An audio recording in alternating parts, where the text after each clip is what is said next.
Ploudalmézeau a créé l'événement le mois dernier avec l'organisation d'un grand tournoi national de pétanque. Sous un beau soleil et dans une ambiance concentrée et silencieuse, les spectateurs ont pu admirer le jeu des compétiteurs venus de la France entière. 3 champions du monde présents sur le site ont fait le bonheur des passionnés de ce sport.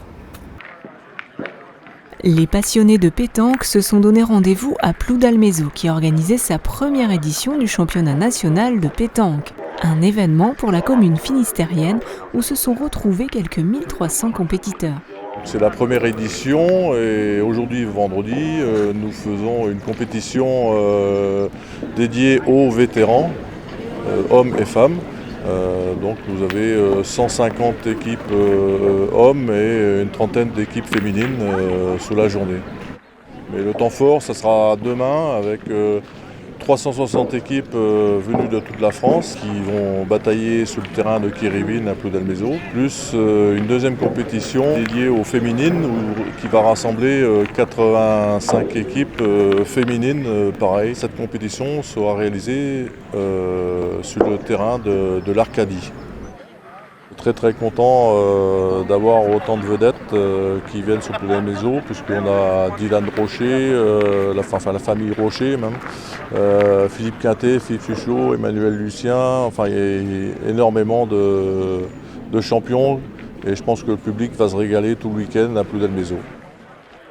Comme pour toute manifestation d'envergure, la force bénévole est essentielle. Les membres du club de Ploudalmézeau ont répondu présent et partagent leur temps entre le jeu et le bénévolat. C'est une super expérience d'être bénévole, très pris par cette activité parce que pour monter ici déjà tout ce qui a monté les terrains, il y a 250 terrains. Avec les planches, les ficelles, il faut plein de bonne volonté. Il y a des gens de tous les âges, des jeunes comme des personnes âgées, en retraite, il y a de tout. On s'est mis d'accord pour que les pétanqueurs de chez nous ne jouent qu'un jour. Et les autres jours, ils sont à disposition du club en tant que bénévoles, justement. Et ça marche bien. C'est un service rendu pour un autre service, c'est tout. La logistique de l'événement s'est bien sûr organisée avec la collectivité.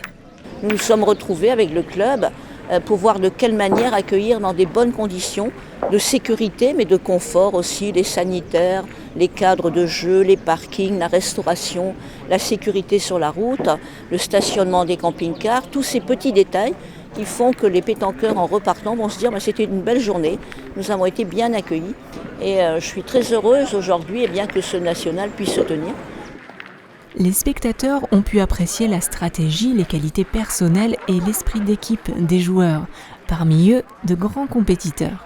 Donc au niveau de la pétanque, il faut déjà avoir un don de départ et puis après l'entretenir avec de l'entraînement. Bon, il faut avoir beaucoup d'adresse, beaucoup de mental aussi. Mais je pense que la meilleure qualité d'un très grand joueur, c'est sa régularité dans le temps, on va dire. Au niveau des entraînements, on privilégie le tir, on tire beaucoup pendant 1 heure à peu près. Donc c'est très important l'équipe, il faut des équipes soudées, des fois avec 3 grands tireurs, ça ne fonctionne pas. Il faut s'adapter au niveau des caractères et tout. Mais évidemment, il faut une bonne vue et pas négliger le point parce que le point des fois est primordial dans une partie pour additionner des points.